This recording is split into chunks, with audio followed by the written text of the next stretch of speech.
Salut tout le monde, nous sommes le 30 octobre 2020 et aujourd'hui on continue les moissons de maïs grain sur l'exploitation. Alors la cellule sécheuse est vide, c'est pour ça qu'on commence une deuxième corvée.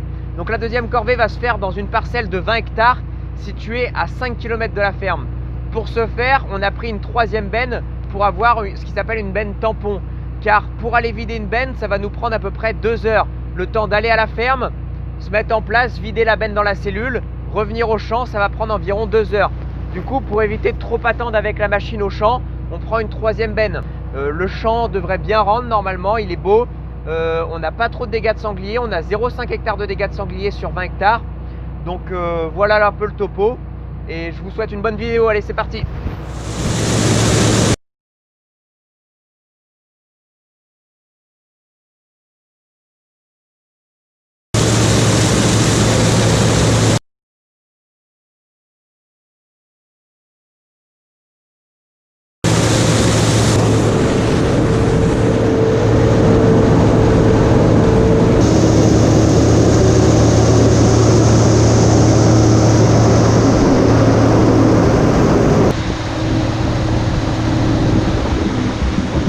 Voilà donc la troisième benne, c'est une benne de 18 tonnes qu'on a empruntée à notre voisin et ça permet du coup de faire tampon comme j'ai dit.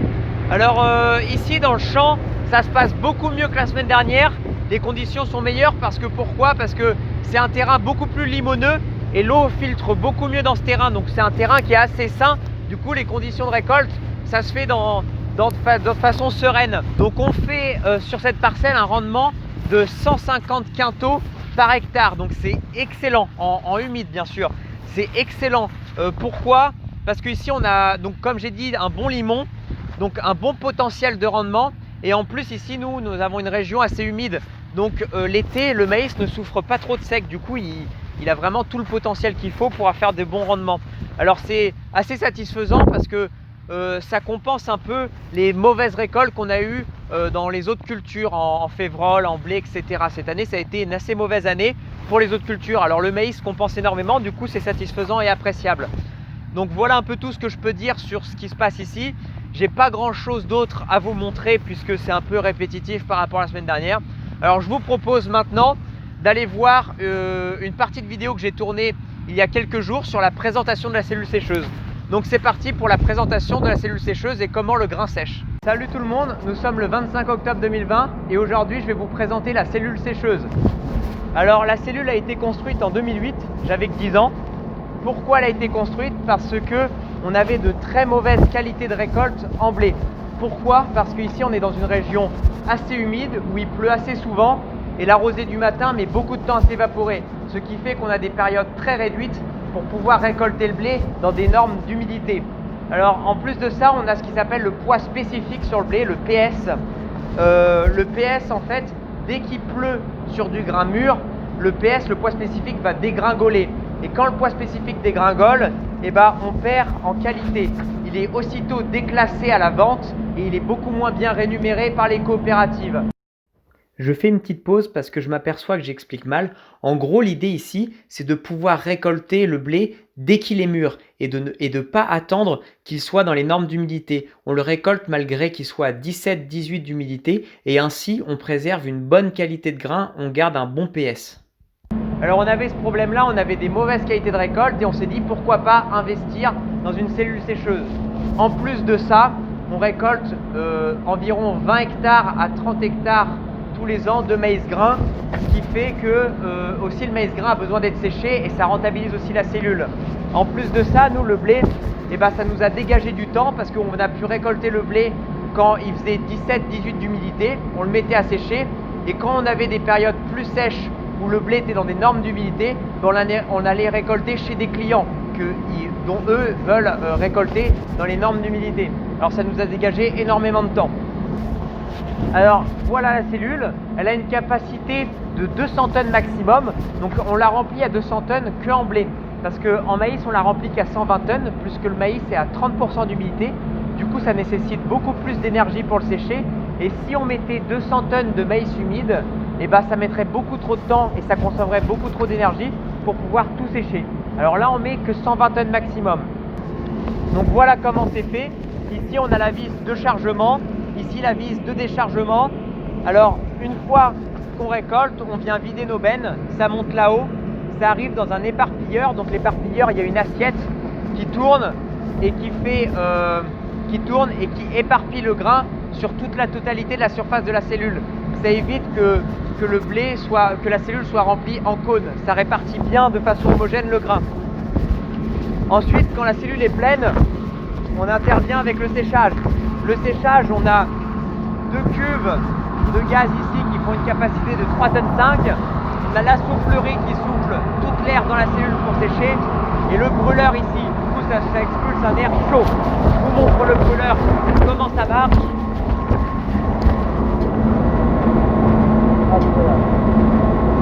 Voilà.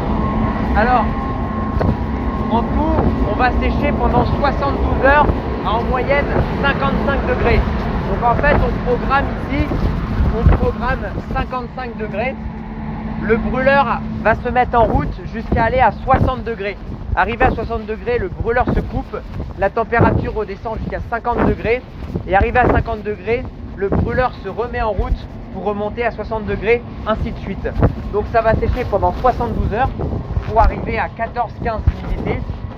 Et au bout des 72 heures, on coupe le brûleur et on laisse juste la ventilation pendant 8 heures pour que le grain puisse baisser en température, pour refroidir tout le grain, pour faire évaporer jusqu'à 20 tonnes d'eau. C'est énorme.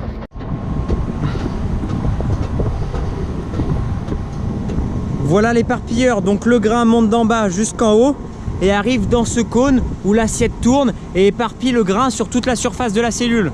Voilà. Alors c'est pas si simple que ça, faut sécher tout ce grain de manière homogène. Du coup on a ce qui s'appelle un manège pour pouvoir brasser tout le grain et que ça sèche de façon homogène. Je vous montre ça.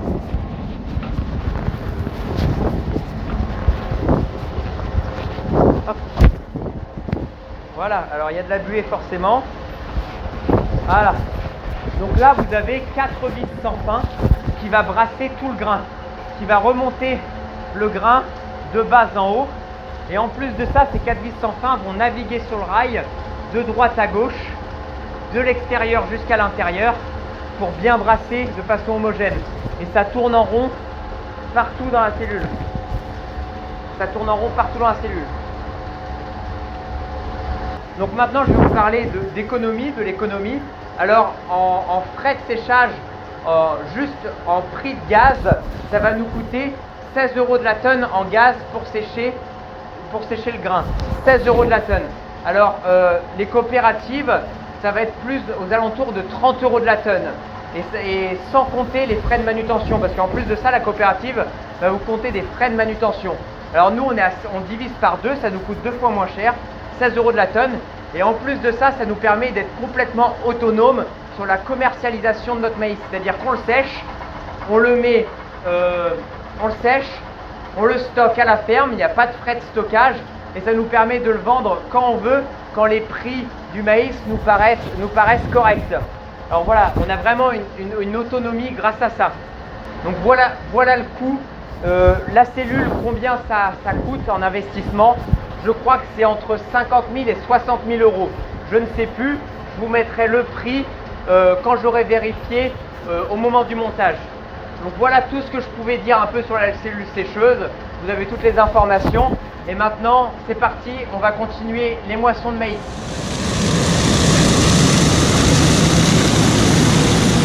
Donc comme je vous l'ai expliqué, ici je fais de bons rendements en maïs car mes épis ont été fécondés jusqu'au bout parce qu'ils n'ont pas subi de stress hydrique.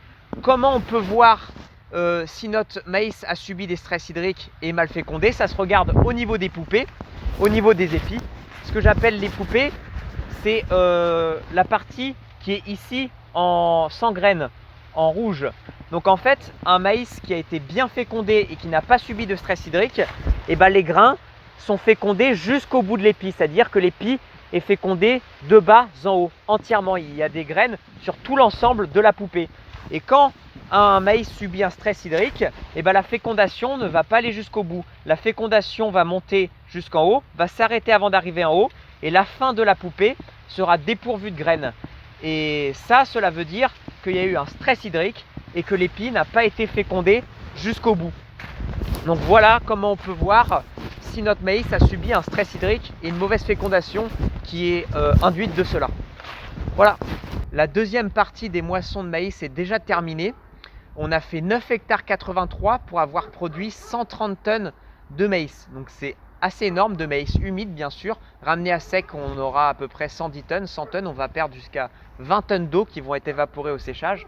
Donc le rendement très satisfaisant. Là où on se gratte la tête, c'est qu'en fait on n'a pas fait la moitié de la parcelle. La parcelle fait en tout 20 hectares et demi et on n'a pas récolté la moitié de la parcelle, qu'on a déjà dépassé la capacité de la cellule de 10 tonnes. Donc c'est pas grave, 10 tonnes, faut vraiment pas faire plus, sinon on aura beaucoup de mal à sécher le grain. Mais du coup, comme on n'a pas fait la moitié de la parcelle, et ben on se dit quand on va faire la troisième corvée, et ben on n'arrivera peut-être pas à mettre tout le champ dans la cellule. Donc c'est assez embêtant, sachant qu'on veut semer du blé derrière en fait. Donc l'idéal, c'est qu'à la troisième corvée, qu'on évacue tout le maïs pour qu'on puisse semer assez rapidement le blé derrière maïs, car plus on le sème tôt, mieux c'est, parce que plus on va attendre, plus on va se retarder dans la date de semis, moins bien le blé va se porter. Donc on se gratte un peu la tête en espérant qu'on va tout mettre dans la cellule. Ça va être très délicat puisqu'on n'a pas fait la moitié du champ. Sachant qu'il nous reste aussi une parcelle de 3 hectares à récolter. Mais en réalité, cette parcelle ne fait pas 3 hectares, elle fait que 1,5 hectare puisque dedans il y a 1,5 hectare de dégâts de sanglier. Donc on verra bien ce que ça va donner. Donc ça a été assez rapide de récolter. On a commencé à 9 h ce matin. Là il est 17 h 30 parce que les conditions sont très bonnes, on ne s'enfonce pas. Les longueurs dans le champ font 800 mètres, du coup on fait très peu de demi-tour, du coup c'est tout le temps en plein champ. Et je roule à peu près à 5 km/h pour une largeur donc de 6 rangs de 4,50 m. Donc voilà un peu tout ce que je pouvais dire. Je me suis mis sur le toit pour que vous vous rendiez compte de ce qui a été fait à peu près. Donc voilà comment c'est. Et là vous pouvez voir ici, c'est 9 hectares de couverts végétaux. Donc c'est le couvert végétal que j'avais semé en direct dans la vidéo de semis direct de couverts végétaux. Donc voilà ce que c'est devenu, donc c'est pas trop mal, assez satisfait. C'est tout ce que je pouvais dire, donc je vous dis à dans une prochaine vidéo pour la suite des moissons, en espérant qu'on arrive à tout mettre dans la cellule toute la fin pour pouvoir semer notre blé. Allez, à dans une prochaine vidéo.